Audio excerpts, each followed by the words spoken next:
Zinc carbonate, इसमें आप oxygen नहीं लोगे क्योंकि लिमिटेड एयर है, तो ये बन जाएगा हमारा जिंक ऑक्साइड, और क्योंकि इसके पास कार्बोनेट था तो कार्बन डाइऑक्साइड गैस। ठीक है, तो ये हो गया हमारा फर्स्ट क्वेश्चन। तो याद रखना, मैं कुछ एग्जांपल बता देता हूँ।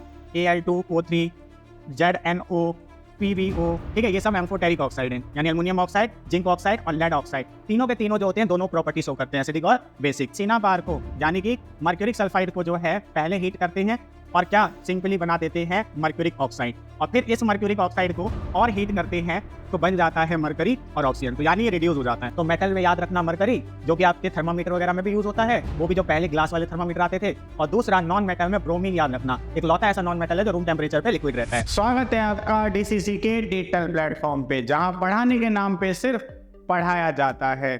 आज की इस वीडियो में हम 10th साइंस का चैप्टर 3 जो कि है मेटल्स एंड नॉन मेटल्स, उसको कवर करेंगे। और आपकी जानकारी के लिए बता दें, ये हमारे मोस्ट इंपॉर्टेंट क्वेश्चन सीरीज का पार्ट 6 है। अभी तक आपने फर्स्ट 5 पार्ट अगर चेक नहीं किया है तो डिस्क्रिप्शन में लिंक मिल जाएगा, पहले उसे चेकआउट कीजिए, फिर यहाँ कंटिन्यू कीजिए। आइए बिना किसी देरी के अब स्टार्ट करते हैं। तो आइए बात कर लेते हैं कि इस वीडियो में आपको कौन से टाइप्स के क्वेश्चन देखने को मिलेंगे। तो मिड टर्म में जिस भी टाइप के क्वेश्चन आने वाले हैं, फिर वो चाहे आपका एमसीक्यू हो या रीजन असर्शन हो, केस स्टडी हो या सब्जेक्टिव क्वेश्चंस हो, सारे के सारे टाइप के क्वेश्चन आपको इसी एक वीडियो में देखने को मिलेगा और आपके मिड टर्म के लिए काफ़ी हेल्पफुल रहेगा। तो वीडियो के अंत तक बने रहिए, आज कुछ जो है नया सीख के ही जाएंगे। आइए अब डायरेक्ट जंप करते हैं क्वेश्चन पे। तो पहले एमसीक्यू के कुछ क्वेश्चंस को देखते हैं। तो जैसा कि फर्स्ट क्वेश्चन है, the product formed when aluminium and magnesium are burned in the presence of air respectively are, यानी क्या प्रोडक्ट बनेगा जब एल्युमिनियम और मैग्नीशियम जलेंगे एयर में। तो सिंपल इसकी इक्वेशन याद रख लो, वैसे आपको आंसर पता चल जाएगा। तो मैग्नीशियम जब एयर में जलेगा जिसमें ऑक्सीजन उसे मिलेगा तो ये बनाएगा मैग्नीशियम ऑक्साइड, जिसका फॉर्मूला होता है MgO। वहीं पे जब एल्युमिनियम ऑक्सीजन के प्रेजेंस में जलेगा तो ये बनाता है एल्युमिनियम ऑक्साइड, जिसका फॉर्मूला होता है An2O3। तो आप देख रहे हैं मैग्नीशियम ऑक्साइड MgO और एल्युमिनियम ऑक्साइड Al2O3। देखते हैं किस ऑप्शन में है, तो आपको दिख रहा होगा बी ऑप्शन में Al2O3 एंड MgO। तो ये हमारा सही आंसर हो गया। तो अब देखते हैं सेकेंड क्वेश्चन को। इसमें कहा है reaction between two elements A and B forms a compound C, यानी कि दो एलिमेंट A और B रिएक्ट कर रहे हैं और कंपाउंड बना रहे हैं C। A losses electron and B gains electron, यानी A इलेक्ट्रॉन को लूज कर रहा है और B जो है इलेक्ट्रॉन को गेन कर रहा है। Which one of the following properties will not be shown by compound C, इनमें से कौन सी प्रॉपर्टी कंपाउंड C जो है वो नहीं शो करेगा। तो आपको सिंपल बता दूं, ऐसा कंपाउंड जिसमें एक एलिमेंट इलेक्ट्रॉन लूज करता है, एक एलिमेंट इलेक्ट्रॉन गेन करता है, इसे आयनिक कंपाउंड कहते हैं। और आयनिक कंपाउंड की प्रॉपर्टीज मैं आपको बताता हूं, फिर आप आंसर खुद ही जान लेंगे। यानी आयनिक कंपाउंड का पहला प्रॉपर्टी होता है कि हार्ड होते हैं, ब्रिटल होते हैं और क्रिस्टलाइन होते हैं। ब्रिटल का मतलब जिसे अगर हम किसी हार्ड सरफेस पे स्ट्राइक करेंगे तो पीसेस में ब्रेक हो जाते हैं, जैसे ग्लास, तो उसे ब्रिटल कहते हैं। दूसरा, इनका मेल्टिंग पॉइंट और बॉइलिंग पॉइंट हाई होता है। तीसरा, ये वाटर में सॉल्यूबल होते हैं लेकिन अल्कोहल और केरोसिन जैसे सॉल्वेंट में इनसॉल्यूबल होते हैं। वहीं चौथा, ये सॉलिड स्टेट में इलेक्ट्रिसिटी कंडक्ट नहीं करते लेकिन मोल्टेन और सॉल्यूशन फॉर्म में इलेक्ट्रिसिटी कंडक्ट करते हैं। अब देखते हैं इसमें से क्या आंसर होगा। देखिए, कहा है कि ये जो C कंपाउंड है कौन सा प्रॉपर्टी नहीं शो करेगा, तो ये तो आपको पता चल गया C कैसा कंपाउंड है, आयनिक कंपाउंड है। ठीक है, क्योंकि इलेक्ट्रॉन के ट्रांसफर से बना है, A ने B को ट्रांसफर किया है। तो यहाँ पे it has high melting point, तो अभी मैंने बताया था होता है, तो ये गलत नहीं है। It is highly soluble in water, water में सॉल्यूबल होते हैं, ये भी सही है। It has weak electrostatic force of attraction between its oppositely charge ions. अब ये बात गलत है। अब आप कहेंगे कैसे गलत है, तो ये हार्ड क्यों रह पाते हैं, क्योंकि इनके कैटायन और एनायन के बीच में, या जो दो आपके सिंपली आयंस होंगे उनके बीच में स्ट्रॉन्ग इलेक्ट्रोस्टैटिक फोर्स होता है। और इसमें क्या बोला है, यहाँ देखिए वीक बोला है। अगर वीक होता है तो हार्ड कैसे होते, यानी गलत है। फोर्थ को देखते हैं, it conduct electricity in its molten state और एक्वस सॉल्यूशन, अभी मैंने बताया था इसके प्रॉपर्टी में। तो यानी कि ए बी और डी सही है, गलत कौन सा है? सी। तो हमारा आंसर हो जाएगा सी कि वीक इलेक्ट्रोस्टैटिक फोर्स होता है, ठीक है, किसमें? आयंस के बीच में। गलत बात भी रखी है भाई। थर्ड क्वेश्चन को देखें, the metals obtained from their molten chloride by the process of electrolytic reduction are. कहा गया है कि ऐसे मेटल जिनके मोल्टन क्लोराइड से, ठीक है, उन्हें क्या किया जाता है? एक्सट्रैक्ट किया जाता है इलेक्ट्रोलाइटिक रिडक्शन से। तो इलेक्ट्रोलाइटिक रिडक्शन क्या होता है? बेसिकली इलेक्ट्रोलाइसिस करते हैं और रिडक्शन प्रोसेस होती है इसमें। तो अगर आपसे कोई पूछेगा कि इनमें से कौन से मेटल को इस प्रोसेस से एक्सट्रैक्ट करते हैं, यानी आपके जो है ऑब्टेन किया जाता है, तो आपको याद रखना है कैल्शियम एंड मैग्नीशियम। यानी कैल्शियम और मैग्नीशियम के क्लोराइड्स होते हैं। इन क्लोराइड्स का जो है क्या लेते हैं? मोल्टेन फॉर्म लेते हैं, ठीक है, मोल्टेन फॉर्म लेते हैं और उसका इलेक्ट्रोलाइसिस किया जाता है। क्या किया जाता है? इलेक्ट्रोलाइसिस किया जाता है और फिर जो है इनसे मेटल को एक्सट्रैक्ट करते हैं और ऑब्टेन करते हैं। तो हमारा आंसर हो गया बी। वही फोर्थ क्वेश्चन की बात करें, the formation of magnesium oxide is correctly shown in option. यानी मैग्नीशियम ऑक्साइड की फॉर्मेशन जो है कौन से ऑप्शन में सही से दिखाया गया है? तो मैं आपको बना के दिखा देता हूँ। देखो, मैग्नीशियम का अगर आप इलेक्ट्रॉनिक कॉन्फ़िगरेशन देखेंगे 282, और इसको स्टेबल होने के लिए 2 इलेक्ट्रॉन लूज करनी होती हैं। वहीं पे आपको याद रखना है कि ऑक्सीजन जो होता है इसमें आपके सिंपली क्या होता है कि 2 6 होता है, इसे 2 लेने होते हैं। तो 1 2 3 4 5 6 इसके पास होते हैं और 2 वैलेंस इलेक्ट्रॉन इसके पास होते हैं। तो ये अपने 2 जो है ट्रांसफर कर देता है इसको और बन जाता है हमारे पास Mg2+। तो इसने 2 लूज किया है, जब 2 लूज करते हैं तो 2 पॉजिटिव चार्ज, और वही ऑक्सीजन के ऊपर जो है 2 नेगेटिव आएगा, जो गेन करते हैं उस पर नेगेटिव आता है। 1 2 3 4 5 6 था और 2 जो इन्होंने गेन किया, जो मैं क्रॉस से दिखा रहा हूँ। तो ऐसा आपके स्ट्रक्चर जो है बनेगा। अब देखते हैं कि ये किस ऑप्शन में दिया हुआ है। तो अगर आप ध्यान से देखेंगे तो आपको दिखेगा कि ये वाला जो ऑप्शन है फर्स्ट, क्या दिख रहा है आपको? Mg ने जो है 2 इलेक्ट्रॉन ट्रांसफर कर दिया ऑक्सीजन को और बन गया Mg2+, और ऑक्सीजन ने क्योंकि 2 गेन किया तो इसके ऊपर आ गया 2 नेगेटिव। तो हमारा आंसर हो गया ए। अब फिफ्थ क्वेश्चन को देखें, तो a metal and non metal that exist in liquid state at room temperature are respectively. यानी ऐसे मेटल और एक ऐसा नॉन मेटल जो रूम टेम्परेचर पे लिक्विड स्टेट में रहता है। तो मेटल में याद रखना मरकरी, जो कि आपके थर्मामीटर वगैरह में भी यूज होता है, वो भी जो पहले ग्लास वाले थर्मामीटर आते थे। और दूसरा नॉन मेटल में ब्रोमीन याद रखना, एक लौता ऐसा नॉन मेटल है जो रूम टेम्परेचर पे लिक्विड रहता है। तो देखो मरकरी और ब्रोमीन किसमें? तो हमारा ऑप्शन हो गया सी, मरकरी एंड ब्रोमीन। तो मरकरी क्या है?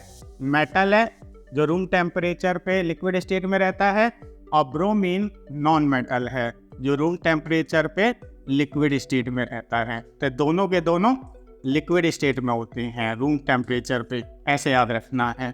तो आइए अब जो है कुछ असर्शन रीजन के क्वेश्चंस करते हैं, क्योंकि ऐसे क्वेश्चंस भी आपको फर्स्ट 20 क्वेश्चंस के अंदर देखने को मिलेंगे, ठीक है। और ये भी काइंड ऑफ एमसीक्यू ही होते हैं।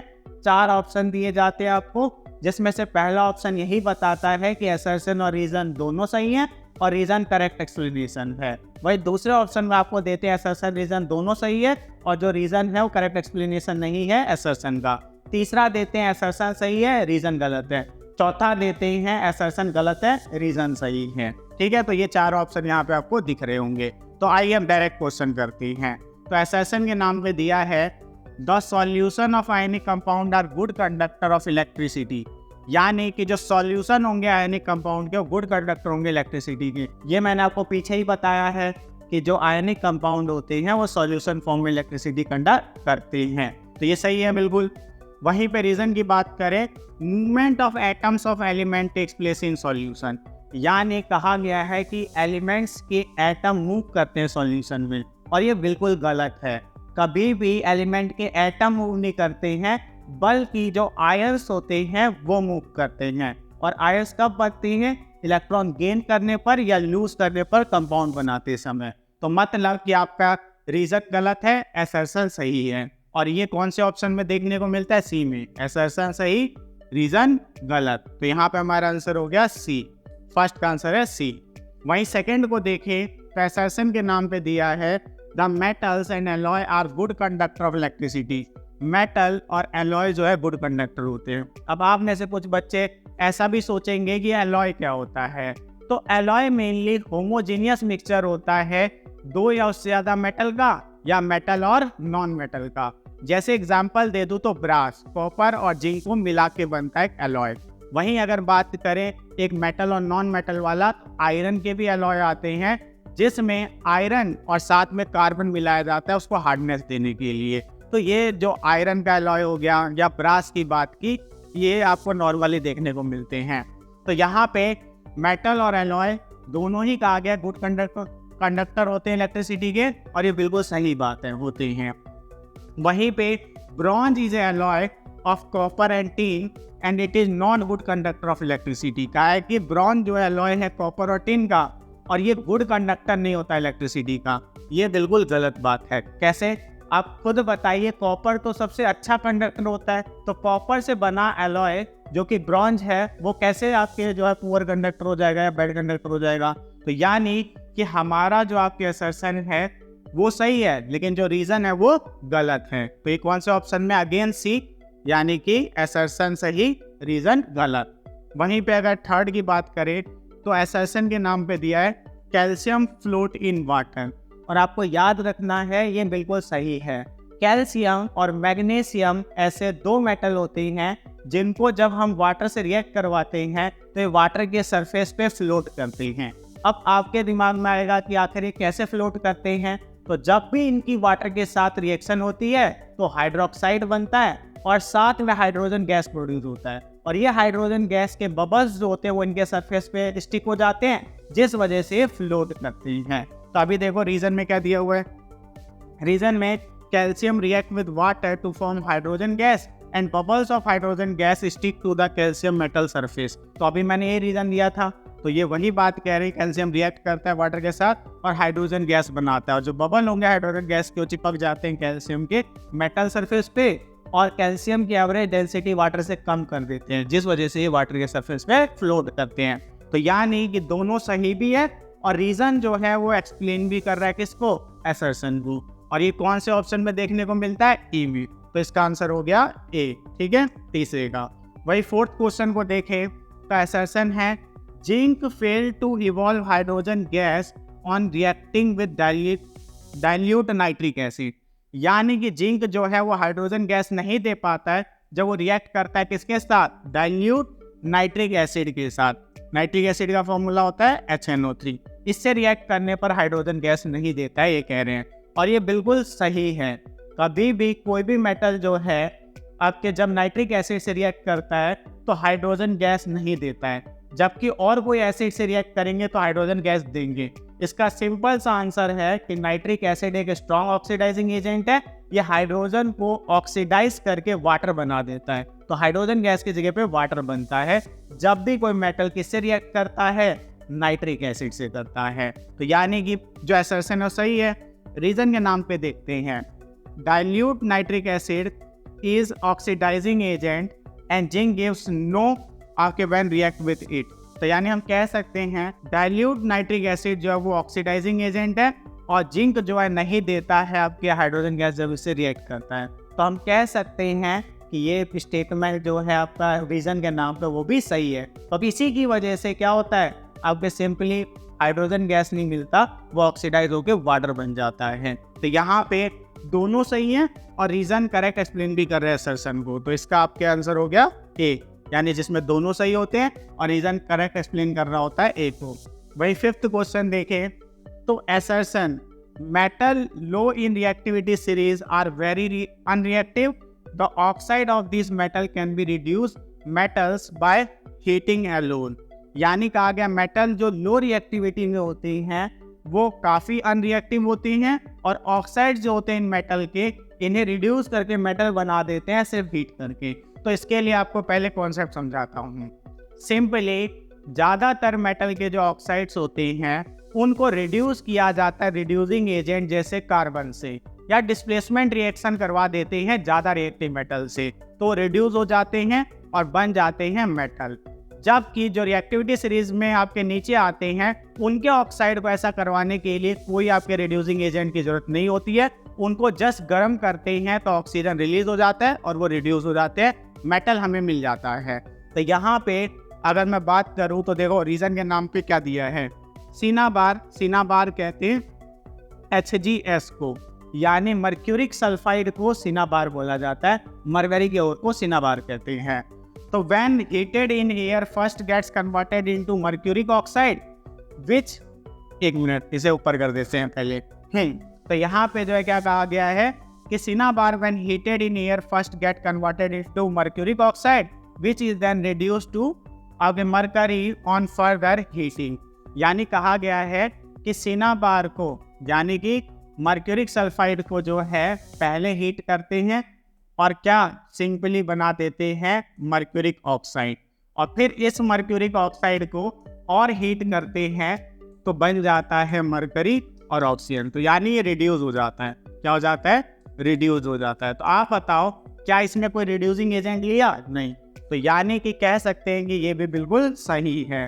तो हम कह सकते हैं जो लो रिएक्टिविटी सीरीज में आती हैं उनके आपके ऑक्साइड से उनको एक्सट्रैक्ट करना या रिड्यूस करने के लिए कोई रिड्यूसिंग एजेंट नहीं चाहिए होता है, बल्कि हीट से काम चल जाता है। तो ये तो सही था और रीज़न भी सही है। लेकिन आप अगर ध्यान से देखो तो ये जो आपके रीज़न है वो करेक्ट एक्सप्लेन नहीं कर रहा है ए को। कहने का मतलब इससे कहाँ पता चल रहा है कि आखिर वो हीटिंग से ही क्यों आपके जो है क्या रिड्यूस हो जाते हैं। तो हम कह सकते हैं दोनों सही हैं, लेकिन रीज़न जो है करेक्ट एक्सप्लेन नहीं कर रहा है किसको, ए को। तो हमारा जो आपके आंसर हो जाएगा बी। क्या आंसर हो जाएगा, बी, क्योंकि सिंपली बोलेंगे कि दोनों सही लेकिन रीजन करेक्ट एक्सप्लेन नहीं कर रहा है असर्शन को। तो अब जो है हम देखते हैं कुछ केस स्टडी के क्वेश्चंस, और ये क्वेश्चन आपके बताता है कि बच्चे कितना अच्छे से कॉन्सेप्ट को समझते हैं, क्योंकि मेजॉरिटी क्वेश्चन ऐसे होते हैं जिसमें बच्चे लर्न कर लेते हैं और उस बेसिस पे भी लिख पाते हैं, क्योंकि साइंस में लैंग्वेज वाले क्वेश्चंस और लैंग्वेज वाले टॉपिक भी होते हैं। लेकिन ये स्पेशली डाला ही गया है क्वेश्चन पेपर में पिछले कुछ टाइम से, इसलिए कि वो बच्चों की नॉलेज चेक कर सके, और यही क्वेश्चन डिसाइडर होते हैं कौन बच्चा 90+ लाने वाला है और कौन उससे नीचे रुकने वाला है। तो यहाँ पे इसको थोड़ा ध्यान से समझेंगे। तो केस स्टडी में होता क्या है, आपको एक पैराग्राफ दे देते हैं, एक केस दे देते हैं, उसको पढ़ के आपको कॉन्सेप्ट और टॉपिक समझना होता है कहाँ से है, और उसके बेसिस पे क्वेश्चन पूछते हैं जिसके आंसर्स आपको देने होते हैं। और ये 4 मार्कर के क्वेश्चन होते हैं, तो इसलिए ज़्यादा वेटेज रखते हैं, तो उसको ध्यान से करके जाना, ठीक है। तो पैराग्राफ आप लोग रीड कर लेना, हम क्वेश्चन डायरेक्ट करते हैं। तो यहाँ पे ये दोनों आपको केस का पार्ट दिए हुए हैं, तो इनको अच्छे से पढ़ना। अब वहीं पे अगर क्वेश्चन की बात करूँ तो फर्स्ट जो है, out of given metal the one which need to be stored in kerosene. और आपको पता होना चाहिए कैरोसिन में हम हाईली रिएक्टिव मेटल जैसे सोडियम, पोटेशियम और लिथियम को रखते हैं, क्योंकि इन्हें अगर हम खुले में रखेंगे तो ये ऑक्सीजन से रिएक्ट करके एयर के क्या इनमें आग लग जाएगी। तो इसी से बचाने के लिए इनको क्या करते हैं, कैरोसिन में डुबा के रखा जाता है। तो यहाँ पे आप देखोगे, देखो पी को अगर ध्यान से देखो, did not react either with cold और hot water but react with steam. तो यानी ऐसा आपके जो है क्या आपके बात हो रही है मेटल की, जो ना तो कोल्ड से ना हॉट से रिएक्ट करता है बल्कि स्टीम से करता है। और यहाँ पे आप देखोगे इसके लिए एक फॉर्मूला भी दिया हुआ है M2O3। तो यानी एल्युमिनियम जो है वो आपके सिंपली क्या Al2O3 बनाता है। तो ये वाला मेटल जो होगा वो एल्युमिनियम होगा। वहीं पे react with hot water and the metal started floating. और अभी मैंने आपको बताया था कि कैल्शियम और मैग्नीशियम ऐसे मेटल होते हैं जो फ्लोट करते हैं जब पानी से उन्हें रिएक्ट करवाया जाता है। तो यहाँ पे जो है आपका क्या हो जाएगा, मैग्नीशियम, ठीक है। और वहीं पे आर की बात करूँ तो react violently with cold water, और कोल्ड वाटर के साथ वायलेंटली कौन रिएक्ट करता है, सोडियम, पोटेशियम। तो यहाँ पे एक लिख लो सोडियम। और बात करें did not react with water at all, और जो बिल्कुल ही वाटर से रिएक्ट नहीं करता है वो कौन सा मेटल होता है, तो आपको याद रखना है कॉपर वगैरह, कॉपर हो गया, गोल्ड हो गया, ठीक है, सिल्वर हो गया, ये वाटर के साथ रिएक्ट नहीं करते हैं। तो ये आपने PQRS में कौन से मेटल हो सकते हैं ये लिखे हैं। अब आंसर पे आते हैं। कहा था out of given metals the one which need to be stored in kerosene. तो कौन से वाले में सोडियम आ रहा है, ध्यान से देखो, आर वाले में आ रहा है। तो यानी आर ग्रुप के जो मेटल्स हैं वो आपके जो है केरोसिन में डुबा के रखे जाते हैं। वहीं पे अगर सेकंड की बात करें, out of the given metal the metal Q is, यानी क्यू क्या होगा, तो आप देख सकते हो मैग्नीशियम। तो यहाँ पे जो हमारा आंसर हो जाएगा डी, मैग्नीशियम। तो अब जो है अगर थर्ड पार्ट की बात करें तो metal which form amphoteric oxide. अब आइए एम्फोटेरिक ऑक्साइड को एक बार जान लेते हैं। एम्फोटेरिक ऑक्साइड ऐसे मेटल ऑक्साइड्स होते हैं जो एसिडिक और बेसिक दोनों कैरेक्टर शो करते हैं, यानी एसिड के साथ रिएक्ट करके भी सॉल्ट और वाटर बना सकते हैं और बेस के साथ रिएक्ट करके भी सॉल्ट और वाटर बना सकते हैं। तो मतलब एसिडिक और बेसिक दोनों कैरेक्टरिस्टिक या बिहेवियर शो करते हैं। तो यहाँ पे अगर आपसे कोई पूछेगा कि मेटल इनमें से कौन सा एम्फोटेरिक ऑक्साइड, तो याद रखना मैं कुछ एग्जांपल बता देता हूँ।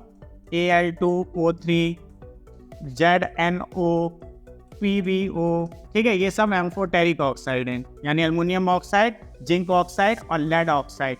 तीनों के तीनों जो होते हैं दोनों प्रॉपर्टी शो करते हैं, एसिडिक और बेसिक। तो यहाँ पे देखो ऑप्शन में आपको ध्यान रखना है कौन से ऑप्शन में था, तो हमने पीछे जाना था जो हमारे पास ये है, देखो simply did not react either with cold और hot water but react with steam. तो मैंने एल्युमिनियम लिखा था, और एल्युमिनियम के ऑक्साइड्स जो होते हैं वो एम्फोटेरिक ऑक्साइड में आते हैं। तो यहाँ पे आपके जो हमें क्या लिखना है, पी। तो पी में आपके ऐसे मेटल आएंगे जो एम्फोटेरिक ऑक्साइड बनाते हैं। वहीं फोर्थ की बात करें, the increasing order of the reactivity of 4 metal is, यानी कि 4 मेटल की रिएक्टिविटी सीरीज क्या होगी। तो मैं आपको रिएक्टिविटी सीरीज लिख देता हूँ और ये क्वेश्चन आपके होमवर्क के लिए होगा, आप करेक्ट अरेंज कर लेना। मैं रिएक्टिविटी सीरीज आपके सामने लिख देता हूँ, देखो सिंपली काशी, नाथ, का, माली, आलू, जरा, पीके, पकाता है, कौन है, आगे आओ। तो आपको जो है सीट पे ली कैसे चलना है, यहाँ से जैसे जैसे हम नीचे जाएंगे रिएक्टिविटी सीरीज जो है वो डिक्रीज होती जाती है। तो ऊपर वाले जो होते हैं हाई रिएक्टिव होते हैं, नीचे वाले लो रिएक्टिव होती हैं। तो मैंने आपको बताया था पी में जो एल्युमिनियम आ रहा है, ठीक है, सिंपली हॉट वाटर और आपके सिंपली फ्लोट करना शुरू कर देता है। तो ये आपके मैग्नीशियम था, वायलेंटली रिएक्ट करता है, सोडियम है, और वहीं आप रिएक्ट ही नहीं करता, किसी से कॉपर है। तो आप इसके अकॉर्डिंग इसमें से देख के अरेंज कर लेना इस क्वेश्चन को, और कमेंट में इसका आंसर जरूर बताना। देखना चाहूँगा कितने बच्चे क्वेश्चन को समझे हैं। अब आते हैं सेकंड क्वेश्चन पे केस स्टडी के। तो फिर से एक पैराग्राफ दिया गया है और आप इसको रीड कर लेना। हम डायरेक्ट क्वेश्चन करते हैं। तो फर्स्ट क्वेश्चन है, सो electron transfer in the formation of magnesium chloride.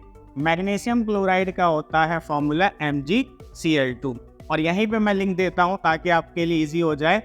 Mg का जो इलेक्ट्रॉनिक कन्फिग्रेशन होता है 282, और वहीं पे क्लोरीन का जो इलेक्ट्रॉनिक कन्फिग्रेशन होता है 287, ठीक है, क्या होता है 287। तो यानी इसको स्टेबल होने के लिए 2 बैलेंस इलेक्ट्रॉन लूज करने होते हैं ताकि ये 28 स्टेबल हो जाए, और इसको 1 इलेक्ट्रॉन गेन करना होता है ताकि 288 होके जो है आपके स्टेबल हो जाए। और ये 8 होना आपके ऑक्टेट रूल कहलाता है, यानी आफ्टर मोस्ट सेल में 8 इलेक्ट्रॉन लेके स्टेबिलिटी पाना ऑक्टेट रूल कहलाता है। तो हर एलिमेंट चाहता है कि वो क्या करे, स्टेबिलिटी पाले ऑक्टेट रूल को फॉलो करके। तो यहाँ पे जो है ये 2 लूज करके और ये गेन करके जो है ऑक्टेट रूल के तहत स्टेबिलिटी पा सकते हैं। तो यहाँ पे देखो कैसे बनेगा, MgCl2 में Mg कितने हैं, 1 एटम है, और क्लोरीन कितने आइटम है, 2 है, और बीच में लगा दो प्लस, और इलेक्ट्रॉन डॉट स्ट्रक्चर देखो क्या लिखा है, इलेक्ट्रॉन ट्रांसफर से दिखाना है तो इलेक्ट्रॉन डॉट स्ट्रक्चर बनाइए। इलेक्ट्रॉन डॉट स्ट्रक्चर क्या होता है, वैलेंस इलेक्ट्रॉन को सिंबल के अराउंड दिखाना, वो भी डॉट के फॉर्म में। तो यहाँ पे बताइए लास्ट सेल में जो इलेक्ट्रॉन होते हैं उसे वैलेंस इलेक्ट्रॉन कहते हैं। तो मैग्नीशियम के वैलेंस इलेक्ट्रॉन कितने हैं, 2, तो यहाँ पे सिंपली आप 2 दिखा दो, ठीक है, डॉट। वहीं पे क्लोरीन के वैलेंस इलेक्ट्रॉन कितने हैं, 7, लास्ट सेल में जो इलेक्ट्रॉन वैलेंस इलेक्ट्रॉन, तो 7 डॉट दिखाओ दोनों के। तो 1 2 3 4 5 6 7, 1 2 3 4 5 6 7। अब क्या है, इसको इन दोनों क्लोरीन को एक एक इलेक्ट्रॉन चाहिए और इसको जो है ये 2 लूज करने हैं। यहाँ पे दिख रहा है ना, इसे 2 लूज करना है, इन्हें 1 चाहिए। तो यहाँ पे एक इस क्लोरीन को दे देगा, एक इस क्लोरीन को दे देगा। और वहीं पे जब हम यहाँ पे दिखाएंगे तो जितने इलेक्ट्रॉन मेटल लूज करता है उतना उसके ऊपर पॉजिटिव चार्ज आता है, तो 2 पॉजिटिव आ गया। और नॉन मेटल जितना इलेक्ट्रॉन गेन करता है उसके ऊपर उतना नेगेटिव चार्ज आता है। तो एक क्लोरीन ने कितना गेन किया है, 1 इलेक्ट्रॉन, तो 1 नेगेटिव चार्ज आएगा। और 1 2 3 4 5 6 7 इनके खुद के पास था, 1 इन्होंने लिया है, ठीक है, मैग्नीशियम से। और ऐसे क्लोरीन कितने थे, 2 थे, तो 2 लगा देना आगे। ये जो है इलेक्ट्रॉन ट्रांसफर से इनकी फॉर्मेशन हो गई। और ये क्या है, आयनिक कंपाउंड है। क्या है, आयनिक कंपाउंड। ये याद रखना, क्योंकि इलेक्ट्रॉन का ट्रांसफर हो रहा है, एक एलिमेंट लूज कर रहा है, दूसरा एलिमेंट गेन कर रहा है। आते हैं अब इसके सेकंड क्वेश्चन पे। List 2 properties of ionic compound other than their high melting and boiling point. आपको 2 जो है प्रॉपर्टीज बतानी है, इसको छोड़ के कि इनका high melting point and boiling point होता है। तो सीधे से बोलेंगे मैग्नीशियम क्लोराइड जो होता है ये आयनिक कंपाउंड है, इसका एक प्रॉपर्टी तो हाई मेल्टिंग पॉइंट और बॉइलिंग पॉइंट होता है, इसको छोड़ के 2 बताने हैं। तो ये ऑलरेडी इस वीडियो में मैं बता चुका हूँ, क्या कि ये अपने मोल्टेन और सॉल्यूशन फॉर्म में इलेक्ट्रिसिटी कंडक्ट करते हैं। ये हार्ड, ब्रिटल और क्रिस्टलाइन होते हैं। तो आप क्या कह सकते हो, देखो अगर मैं बात करूँ इसके 2 प्रॉपर्टी की, तो दे या इट कंडक्ट्स, ठीक है, it conducts electricity in its molten और सॉल्यूशन फॉर्म, ठीक है। वहीं पे दूसरा, it is hard, brittle, crystalline solid, ठीक है। तो ये जो है इसके 2 क्या हो गए, प्रॉपर्टीज हो गए। तो आप आते हैं थर्ड पे, और थर्ड में आपको ऑप्शन में जो है दिया हुआ एक और ए और बी करके, तो हम दोनों ही कर लेंगे। तो पहले ए को करते हैं। While forming an ionic compound से sodium chloride, how does sodium atom attain stable configuration. यानी कि आपके सिंपली आयनिक कंपाउंड जैसे सोडियम क्लोराइड बनते वक्त कैसे आपके सोडियम स्टेबिलिटी पा लेता है। तो अगर मैं इनके इलेक्ट्रॉनिक कॉन्फ़िगरेशन की बात करूँ तो Na का होता है 281, ठीक है। वहीं पे अगर मैं बात करूँ क्लोरीन की तो इसका होता है 287। तो अभी क्या करता है, सोडियम जो है अपना एक इलेक्ट्रॉन लूज कर देता है, किसको, आगे क्लोरीन को एक इलेक्ट्रॉन लूज कर देता है। खुद कैसा बन जाता है 28, जो कि नियॉन के इलेक्ट्रॉनिक कॉन्फ़िगरेशन जैसा हो जाता है आपके 28, ठीक है, नियॉन का होता है 28। तो ये अपने नियॉन जैसा इलेक्ट्रॉनिक कॉन्फ़िगरेशन करके स्टेबल हो जाता है। तो इसका रीजन क्या हो गया, बाय लूजिंग 1 वैलेंस इलेक्ट्रॉन, यानी एक वैलेंस इलेक्ट्रॉन को लूज करके ये स्टेबिलिटी पा लेता है। वहीं मैं बी की बात करूं, why do ionic compound in the solid state not conduct electricity. क्यों आयनिक कंपाउंड सॉलिड स्टेट में इलेक्ट्रिसिटी कंडक्ट नहीं करते। अभी मैंने आपको वीडियो में पहले बताया था कि ये अपने सॉल्यूशन या मोल्टन फॉर्म में इलेक्ट्रिसिटी कंडक्ट करते हैं, लेकिन सॉलिड में नहीं करते हैं। तो सॉलिड में ना करने का रीज़न यही होता है कि आयंस जो होते हैं मूव नहीं कर पाते रिजिड स्ट्रक्चर की वजह से। तो क्या रीज़न हो जाएगा ये का, अब सीधे से आयंस, ठीक है, ions are unable to move due to its rigid structure. यानी सॉलिड में रिजिड स्ट्रक्चर होती है, तो इस वजह से आयंस जो होते हैं मूव नहीं कर पाते और इलेक्ट्रिसिटी कंडक्ट नहीं करता है।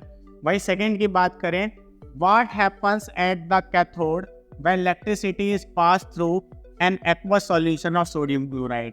कहा गया है कि क्या होता है कैथोड पे जब इलेक्ट्रिसिटी पास की जाती है एक्वस सॉल्यूशन से सोडियम क्लोराइड के। तो अगर मैं सेकेंड की बात करूं तो कैथोड पे सोडियम बनता है। कैथोड पे क्या बनता है, सोडियम। कैसे, देखो Na पॉजिटिव होता है, एक इलेक्ट्रॉन गेन करता है और सोडियम मेटल बना देता है।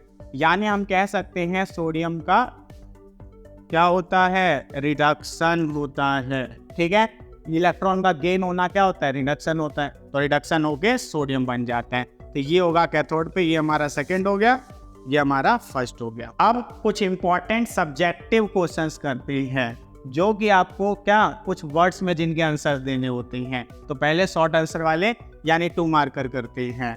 तो फर्स्ट क्वेश्चन है, silver article become black when kept it open for some time, whereas copper vessel lose their shiny brown surface and gain a green coat when kept open. Name the substance present in air with which these metals react.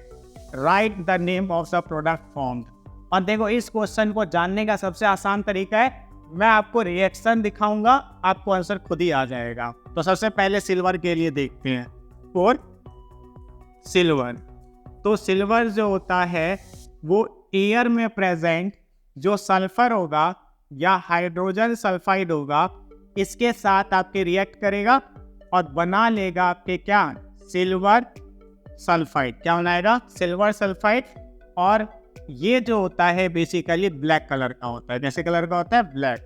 वहीं पे अगर मैं बात करूं copper की, और copper, तो copper क्या करता है, एयर में प्रेजेंट जो मॉइस्ट CO2 होगा, क्या होगा, मॉइस्ट CO2 होगा, उससे रिएक्ट करके कॉपर कार्बोनेट बनाता है जो ग्रीन कलर का होता है।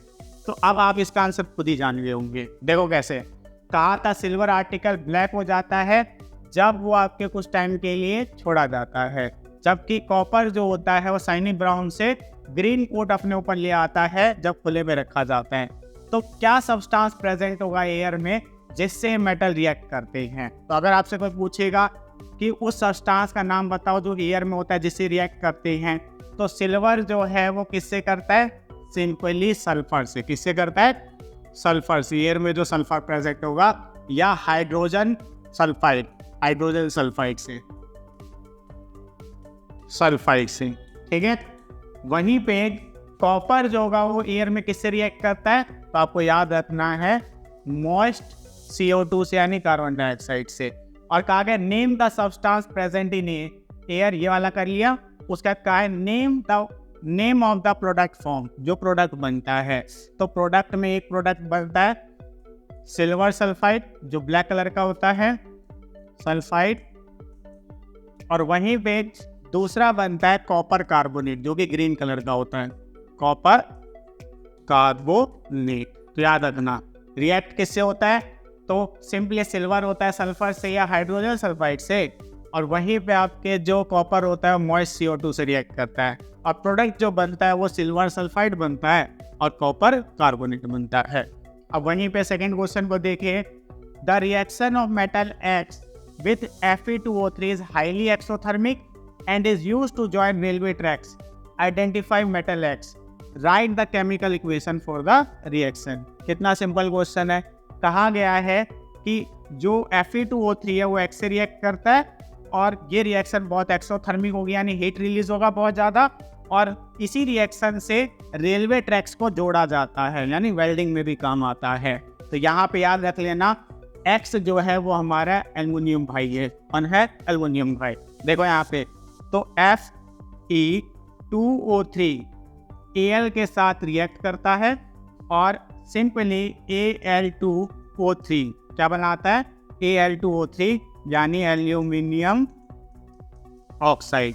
ठीक है, एल्युमिनियम ऑक्साइड बनाता है और साथ में जो है डिस्प्लेस कर देता है आयरन को, और बहुत सारे अमाउंट में जो है हीट प्रोड्यूस होती है क्योंकि हाईली एक्सोथर्मिक है। तो ये आपकी रिएक्शन हो गई। तो कोई पूछेगा इस क्वेश्चन में कि मेटल X क्या है, तो बोलोगे एल्युमिनियम, और रिएक्शन क्या है आपके, सिंपली फेरिक ऑक्साइड की एल्युमिनियम के साथ रिएक्शन है, बनता है एल्युमिनियम ऑक्साइड, आयरन, और लार्ज अमाउंट में हीट प्रोड्यूस होता है। चलिए अब 3 मार्कर क्वेश्चन करके देखते हैं। तो अगर फर्स्ट क्वेश्चन को देखो, the metal produce by various reduction process are not very pure, यानी कि जो मेटल्स प्रोड्यूस होते हैं अलग अलग रिडक्शन प्रोसेस से वो प्योर नहीं होते, उनमें कुछ इम्प्योरिटीज प्रेजेंट होती है।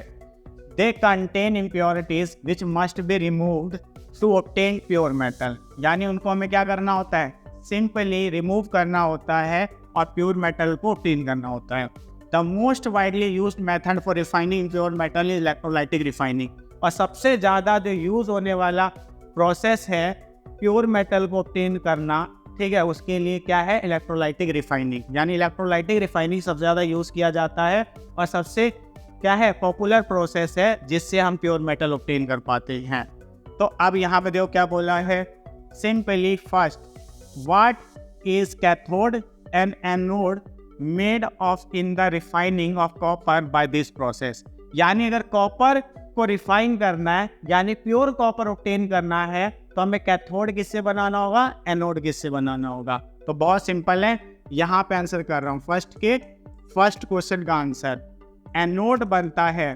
ध्यान देना, इस पे पेपर में बहुत बार पूछा गया और बहुत इंपॉर्टेंट क्वेश्चन है। एनोड बनाया जाता है इम्प्योर कॉपर से। किससे बनाया जाता है, इम्प्योर कॉपर से, याद रखना है। वहीं कैथोड बनाया जाता है प्योर, ठीक है, प्योर मेटल के थिन स्ट्रिप से। यानी पतली सी स्ट्रिप लेते हैं किसकी, प्योर मेटल की। और यहाँ पे जो है आपके क्या लेंगे, प्योर मेटल के जगह पे हम क्या लिखेंगे, प्योर मेटल के जगह पे हम लिखेंगे प्योर कॉपर, ठीक है, याद रखना है।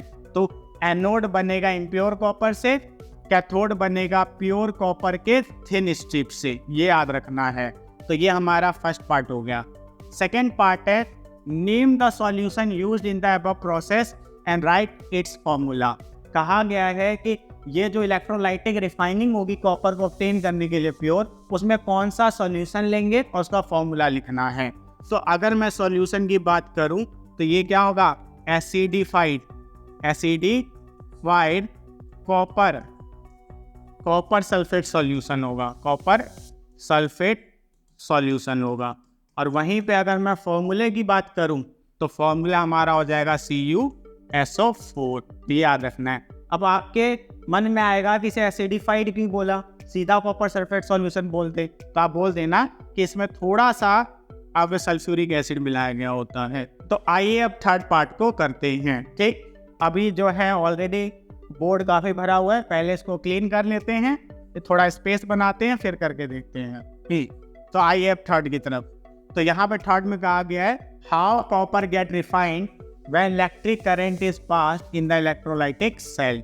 यानी कैसे कॉपर को रिफाइन किया जाता होगा जब इलेक्ट्रिक करंट पास होता है इलेक्ट्रोलाइटिक सेल से। तो आइए इसके लिए पहले सेटअप बना लेते हैं।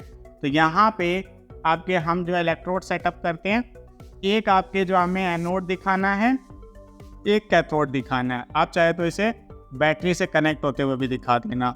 तो जो पॉजिटिव टर्मिनल से जुड़ा होता है वो हमारा क्या होता है, एनोड।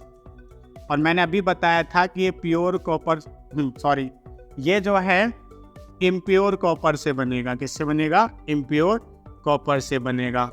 और वहीं पे जो नेगेटिव टर्मिनल से जुड़ा होगा ये हमारा कैथोड होगा। और ये जो है किससे बना होगा, सिंपली प्योर कॉपर से बना होगा, ठीक है। तो अब जैसे इसमें इलेक्ट्रिसिटी पास होगी, और इस पूरे में आपको पता है क्या भरा होगा, कॉपर सल्फेट सॉल्यूशन भरा होगा। हाँ, तो जैसे इलेक्ट्रिसिटी पास होगी तो जो हमारा एनोड है इससे कॉपर आयन जो है वो डिसॉल्व हो जाएंगे, किसमें, हमारे कॉपर सल्फेट सॉल्यूशन में। और जितना डिसॉल्व हुआ होगा उतने ही अमाउंट में जाके फिर डिपॉजिट होगा किसके ऊपर, सिंपली कैथोड के ऊपर। तो यहाँ पे याद रखना है कि एनोड पे क्या चीज हो रही है, तो एनोड पे हो रहा है कि कॉपर है, कॉपर आयन बन रहा है और इलेक्ट्रॉन जो है वो लूज हो रहा है। तो कैथोड पे जो है अगर हम देखें तो क्या होता है, सिंपली जो हमारा कॉपर आयन होता है वो 2 इलेक्ट्रॉन गेन करता है और कॉपर मेटल बन के डिपॉजिट हो जाता है। हम कहेंगे इन सॉल्यूशन, यानी ये जो कॉपर सल्फेट सॉल्यूशन है इसमें जो कॉपर आयन आया है, कॉपर आयन क्या करता है, माइग्रेट करता है, माइग्रेट टूवर्ड्स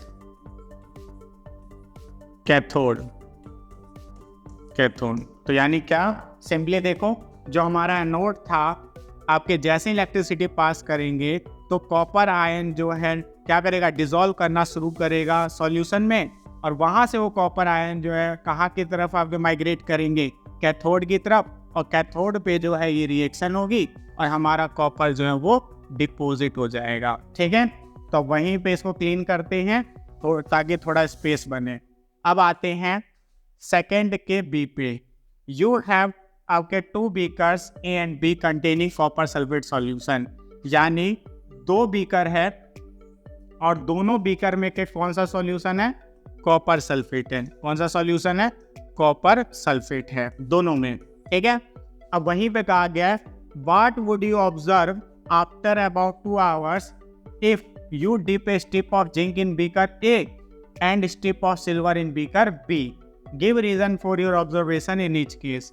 यानी एक में हम जिंक को डिप करें और एक में हम सिल्वर को डिप करें। ठीक है, और ये जिसमें जिंक को किया है वो बीकर ए है और जिसमें हमने सिल्वर को किया है वो क्या है, बीकर बी है। क्या ऑब्जर्व करेंगे, तो यहाँ सिंपल है कि जिंक को जब डिप करेंगे कॉपर सल्फेट में, वहीं अगर हम इसके रिएक्शन को देखें तो क्या होगा कि सिंपली जिंक जो है जब कॉपर सल्फेट से रिएक्ट करेगा तो हम जानते हैं कि जिंक जो होता है वो कॉपर से ज़्यादा रिएक्टिव होता है। आप रिएक्टिविटी सीरीज में देख भी सकते हैं। तो जिंक जो है वो सिंपली क्या करेगा, कॉपर को डिस्प्लेस कर देगा कॉपर सल्फेट से और खुद जिंक सल्फेट बन जाएगा।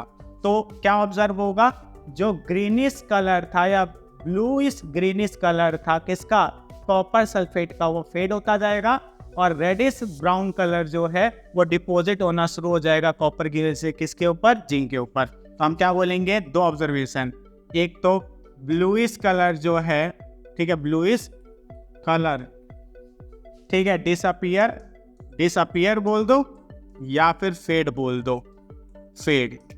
और वहीं पे दूसरी ऑब्जर्वेशन क्या होगी कि रेडिश ब्राउन, ठीक है, क्या होगी, डिपोजिशन होगी ऑन जिंक, क्योंकि हम जानते हैं कि रेडिश ब्राउन कलर का कॉपर होता है वो डिपॉजिट होना शुरू हो जाए जिंक पे। तो ये दोनों ऑब्जर्वेशन होगी जब जिंक को इसके ऊपर हम क्या करेंगे, डिप करेंगे या जिंक को डिप करेंगे कॉपर सल्फेट में। वहीं पे सिल्वर को जब डिप करेंगे कॉपर सल्फेट में तो नो चेंज, कोई चेंज नहीं आएगा। सिंपली क्या बोलेंगे, नो चेंज। अब आप कहेंगे ऐसा क्यों, क्योंकि सिंपली जब आपके क्या, अगर हम बात करते हैं सिल्वर को डुबाएंगे कॉपर सल्फेट में तो कोई रिएक्शन ही नहीं होगी, क्योंकि हम जानते हैं कि सिल्वर से ज़्यादा रिएक्टिव होता है कॉपर। ठीक है, तो यानी पहले वाले बीकर में जो ब्लू कलर था वो डिसअपीयर हो जाएगा, फेड हो जाएगा और जिंक के ऊपर रेडिश ब्राउन कलर की कॉपर की डिपोजिशन हो जाएगी। वहीं सेकेंड वाले में जो है कोई चेंज नहीं देखने को मिलेगा। वहीं अब हम 3 मार्कर के दूसरे क्वेश्चन को देखते हैं। Carbon can not reduce the oxide of sodium, magnesium and aluminium to their respective metal, why, where are this metal placed in the reactivity series.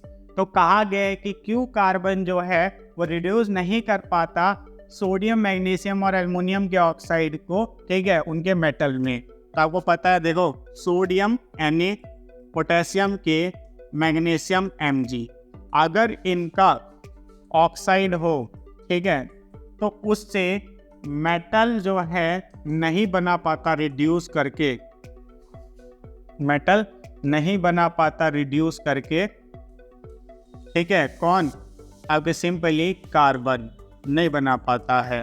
तो वही कहा गया है क्यों, तो आपको याद रखना है कि ये ज़्यादा रिएक्टिव होते हैं कार्बन से। तो बोलेंगे कि they are more reactive than carbon, यानी कि ये जितने भी मेटल हैं ये ज़्यादा रिएक्टिव होते हैं कार्बन से। तो कार्बन इनसे ऑक्सीजन नहीं ले पाता और इनको मेटल में रिड्यूस नहीं कर पाता है। फिर अगला पूछा था कि ये जो आपके सोडियम, पोटेशियम और मैग्नीशियम है, ये रिएक्टिविटी सीरीज में कहाँ पाए जाते हैं, एट टॉप। कहाँ पे पाए जाते हैं, एट टॉप। तो सिंपली काशीनाथ का माली, जिसमें पोटेशियम, सोडियम, कैल्शियम और मैग्नीशियम जो है ये टॉप पे ही देखने को मिलेंगे आपको। वहीं पे अगर आगे बढ़ें तो how are this metal obtained from their ores, take an example to explain the process of extraction along with chemical equation. तो कहा गया कैसे जो है ऑब्टेन किए जाते हैं अपने ओर से। तो आपको याद रखना है बाय इलेक्ट्रोलाइटिक रिडक्शन, इलेक्ट्रोलाइटिक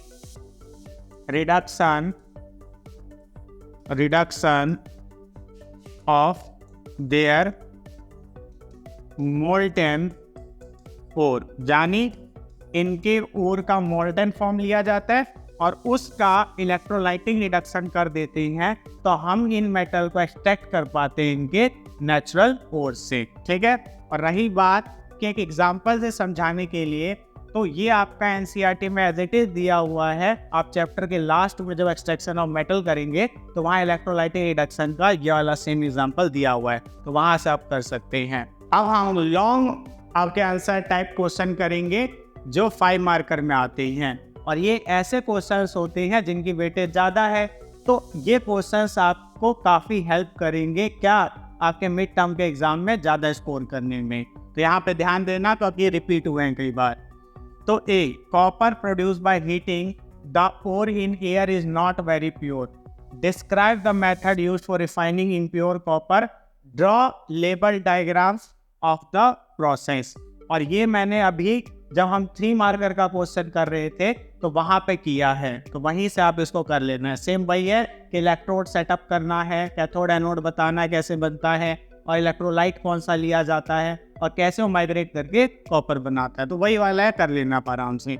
वहीं पे B, write chemical equation for the reaction taking place when, यानी जिंक सल्फाइड पहले का कर रहे हैं।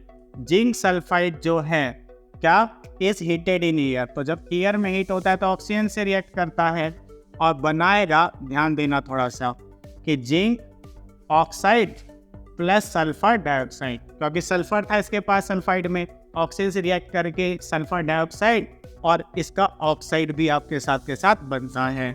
वहीं पे आपके अगर सेकंड की बात करें तो जिंक कार्बोनेट इज कैल्सिन्ड, यानी कि जिंक कार्बोनेट का कैल्सिनेशन किया जा रहा है, और कैल्सिनेशन होता है लिमिटेड एयर के प्रेजेंस में हीट करने पर। तो यहाँ पे क्या हो जाएगा, जिंक कार्बोनेट, इसमें आप ऑक्सीजन नहीं लोगे क्योंकि लिमिटेड एयर है, तो ये बन जाएगा हमारा जिंक ऑक्साइड, और क्योंकि इसके पास कार्बोनेट था तो कार्बन डाइऑक्साइड गैस। ठीक है। तो ये हो गया हमारा फर्स्ट क्वेश्चन। अब आते हैं सेकंड क्वेश्चन पे, इसके ए पार्ट पे। Write two properties of gold which make it the most suitable metal for ornament, यानी कौन सी प्रॉपर्टी गोल्ड की उसे क्या करती है, सबसे सुटेबल बनाती है ज्वेलरी और ऑर्नामेंट बनाने के लिए। तो ये तो आप भी जानते होंगे, गोल्ड लस्टरस होता है, रिसाइनी होता है। दूसरा ये लेस रिएक्टिव होता है क्योंकि सिंपली मेटल की रिएक्टिविटी सीरीज में नीचे आता है। और तीसरा मेलेबल और डक्टाइल प्रॉपर्टी भी कैरी करता है। तो यहाँ पे अगर आपसे कोई पूछेगा 2 प्रॉपर्टी तो आप आराम से लिख सकते हैं, कौन कौन से बताओ। पहला लेस रिएक्टिव होते हैं, क्या होते हैं, लेस रिएक्टिव, और दूसरा जो है लस्टरस होते हैं यानी शाइनी होते हैं। और पूछेंगे तो मेलिएबल, ठीक है, एंड डक्टाइल। अब मेलिएबल और डक्टाइल क्या होता है, थिन शीट में इसे बदल सकते हैं और वायर भी इससे बना सकते हैं। तो ये हो गया। वहीं अगर सेकंड को देखें, name 2 metals which are best conductor of heat, तो आपको याद रखना है सिल्वर एंड कॉपर। क्या याद रखना है, सिल्वर एंड कॉपर। तो ये दोनों जो बेस्ट कंडक्टर होते हैं हीट के, और साथ के साथ ये भी याद रखना इलेक्ट्रिसिटी के भी बेस्ट कंडक्टर होते हैं।